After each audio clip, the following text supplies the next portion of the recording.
ውድ ማርክ ኦፊሻል ቲዩብ ተከታታዮች እንደምን ዋላችሁ? ዛሬ በአዲስ መረጃ በአዲስ መጥቻለሁኝ። ዛሬ ስለ ታላቋ የኢትዮጵያ አርቲስት ፍሬህይወት ባህሩ አሟሟትና በዙሪያ ስላሉት ኮንዲሽኖች እናወራለን። ፍሬህይወት ባህሩ አርቲስቷ በጣም ታዋቂ ለህዝብ ፍቅር ያላት በጣም ትልቅ ዝነኛ የሆነች አርቲስት መሞቷን ትናንት ሰምተናል። በጣም የሚያሳዝን ዜና ነው። ነፍስ ይማር ብለናል። ለቤተሰቦቿ መጽናናትናል። ነገሩ ወዲህ ነው። የሞተችው ቀን 3 ሰዓት ላይ ቀጠሮ ልትሄድ ስትል ተዘጋጅታ ምናምን በቃ ጤነኛ ነበረች። ድንገት ቁጭ ካልችበት ነው የሞተችው።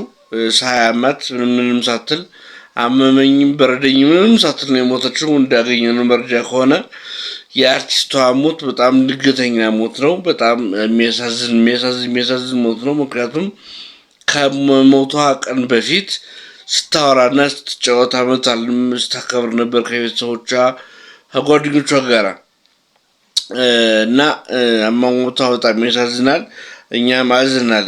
በጣም ደግሞ የደበረን ነገር ምንድነው? አርቲስቷ በህይወት ዘመኗ ብዙ ቁም ነገሮችን ሰርታለች። ለኢትዮጵያ ብዙ በሚዲያው በኩል ትልቅ ስራ ሰርታለች። አገር ፍቅር ቲያትር ላይ ከጥንቱ ጀማሪ ከሚባሉ ሰዎች ውስጥ አንዱ ሆና በብርቱ ስራ የኖረች ነባር ሰራተኛ ነበረች። እንዲሁም ደግሞ በፊልም ዓለም የተለያዩ ፊልሞችን የመድረክ ስራዎችን ስትሰራ የነበረች ታላቅ እና በጣም በህዝቡ ልብ ውስጥ ያለች ታላቅ አርቲስት ናት። ይሁን እንጂ ይህችን አርቲስት ቤተክርስቲያኒቱ ለማስቀበር ስትጠየቅ ቅዱስ ቤተክርስቲያን ካቴድራል ማለት ነው 500,000 ብር ጠይቀዋል። ለመቃብር ቦታ 500,000 ብር። እንግዲህ የሰው ልጅ በህይወቱ የሌለውን ብር ሲሞት የት ነው የሚያመጣው? እስኪ ሰዎች ፍረዱ እናንተ። ሰው ሲሞት የት ነው የሚያመጣው? ብሩን የት ነው የሚያመጣው? 500,000 ብር ለትንሽ ካሬ ቦታ ለመቃብር ቦታ 500,000 ብር የሚጠይቅበት ሀገር ውስጥ የምንኖረው። እስኪ እነማን ናቸው የማይሞቱት? እስኪ እነማን ናቸው ቁመው የሚኖሩት? እስኪ እንወያይ፣ እስኪ እንፋጭበት በዚህ ጉዳይ ላይ። ቤተክርስቲያኒቱ በዚህ ትርፍ አግኝታ በዚህ የምታገኘው ትርፍ ለየትኛው ጽድቅ ነው? ለየትኛው ለተጎዱ ሰዎች፣ ለየትኛው ቀሳውስት፣ ለየትኛው ካህን ደሞዝ መክፈያ ነው 500,000 ብር ኩርማን ለማትሞላ መሬት የሚከፈለው? ቤት ለመስሪያ እኮ ያለው የተባለ ለመቃብር ቦታ ካቴድራል፣ ያውም ደግሞ ይህች አንጋፋና ትልቅ የሆነች አርቲስት እንዴት 500,000 ብር ትጠይቃለች? ይሄ በጣም ኖር ነው። በኢትዮጵያ ኦርቶዶክስ ተዋሕዶ ቤተክርስቲያን መሰረት ግን እንዲህ አይነት ጥያቄ ጠየቃል። እንዲህ አይነት አሳፋሪ ስራ ይሰራል ብለን አናስብም ነበረ። በእርግጥ ግን እንዲያውም ፓትርያርኩ ካልፈቀደ አትቀበርም ሁላ እስከ ማለት ድረስ ደርሰዋል ማለት ነው። እንደሰማነው እና እንዳየነው ከሆነ መረጃው በቅርብ መረጃ ያገኘ ነው። በጣም የሚያሳዝን ነው ያገኘነው። እሷ ማረፍ ያለባት ከጓደኞቿ ከቅርብ ባልደረቦቿ ጎን ነው ማረፍ ያለባት። ምክንያቱም ታላቅ ናት፣ እንደ ስራዋ መከበር አለባት። ትልቅ ባለስልጣኖች አሉ እንደ ሀገር የሚያፈርሱ ባለስልጣኖች የተቀበሩበት ቦታ ነው ያ ቦታ። ለእሷ እዛ መቀበር ያንሳታል እንዲሁ። ምክንያቱም ከስራዋ አንጻር ሰዎችን አዝናንታ፣ የተጨነቁ ሰዎችን አረጋግታ፣ ሰዎች ታመሙ ጠይቃ፣ እንደሌላው አርቲስት የምትኮራ በሰው ላይ ሌላ ነገሮች የምታደርግ አይደለም። ጨዋና በጣም ትልቅ ሰው የሆነች የልጆች እናት፣ በጣም መልካም ናት። በጣም መልካም ሴት ናት እና በጣም ብዙ ስራ የሰራ ሰው፣ የመድረክ ስራ፣ የፊልም የትወና ስራ የሰራ ሰው፣ ህዝቡን በተዘዋዋሪ መንገድ ያስተማረ የነበረ ሰው ነው።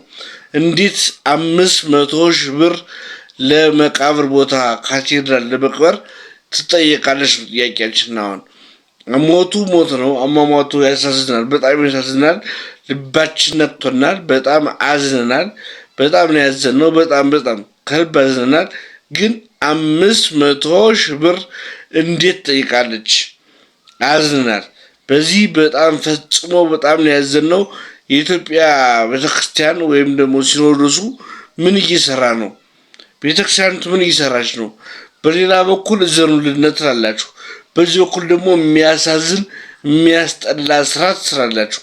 እስኪ ይህን ቪዲዮ የደረሳችሁ ሰዎች በሙሉ ይህን ቪዲዮ ሸር አድርጉት።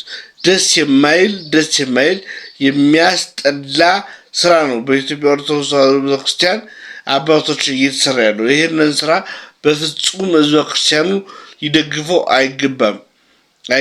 እንዴት የሰው ልጅ ሲሞት በቁም የሌለውን ገንዘብ በቁሙ ርቦት የሞት ሰው በቁሙ ታሞ የሞት ሰው ሲሞት በገንዘብ እንዴት አይቀበርም ይባላል? እንዴት ፈጣሪ ለሰጠው መሬት ፈጣሪ ላስቀምጠው መሬት የሰው ልጅ አዞ ነገ እናንተ ትሞታላችሁ። ነገ እናንተ ስትሞቱ በነፃ የምትቀበሩት ነገሩ እናንተ ነገ ብትሞቱም የምትቀበሩት በሰርቃችሁት በዘርፋችሁት ብር ነው። ያሳዝናል። በጣም የሚያሳዝን በጣም አዝነናል። ኢትዮጵያዊነት ማለት እንደዚህ ማለት አይደለም። ቤተክርስቲያኒቱ ከዚህ ከምጠብቀው ስርዓት ውጭ ያሉ ሰዎች እንደዚህ እያደረጉ የሚያበሳቁላት ከሆነ በትክክለኛ አማኙ መጠየቅ አለበት። ትክክለኛ ደግሞ የሚሰሩ አባቶችም ስላሉ በእግዚአብሔር ስም እንጠይቃለን። ይሄን ነገር በቁማችሁም ቁጭላችሁም በደንብ አድርጋችሁ እንድታዩ ስንል በእግዚአብሔር ስም እንጠይቃለን። በጣም አዝናል፣ ተጎድተናል። እግዚአብሔር ፈጽሞ ከህዝቡ ጋር በበረከት ይሁን። በጣም አዝነናል። ወደፊትም ቢሆን የምንሰማውን እንደዚሁ ለህዝብ እናጋልጣለን። ያሳዝናል ጉዱ በጣም። ለማንኛውም ይህን ቤት ላይክ፣ ሼር፣ ሳብስክራይብ እያደረግን እንጠብቀው። አብረን ይመቻችሁ።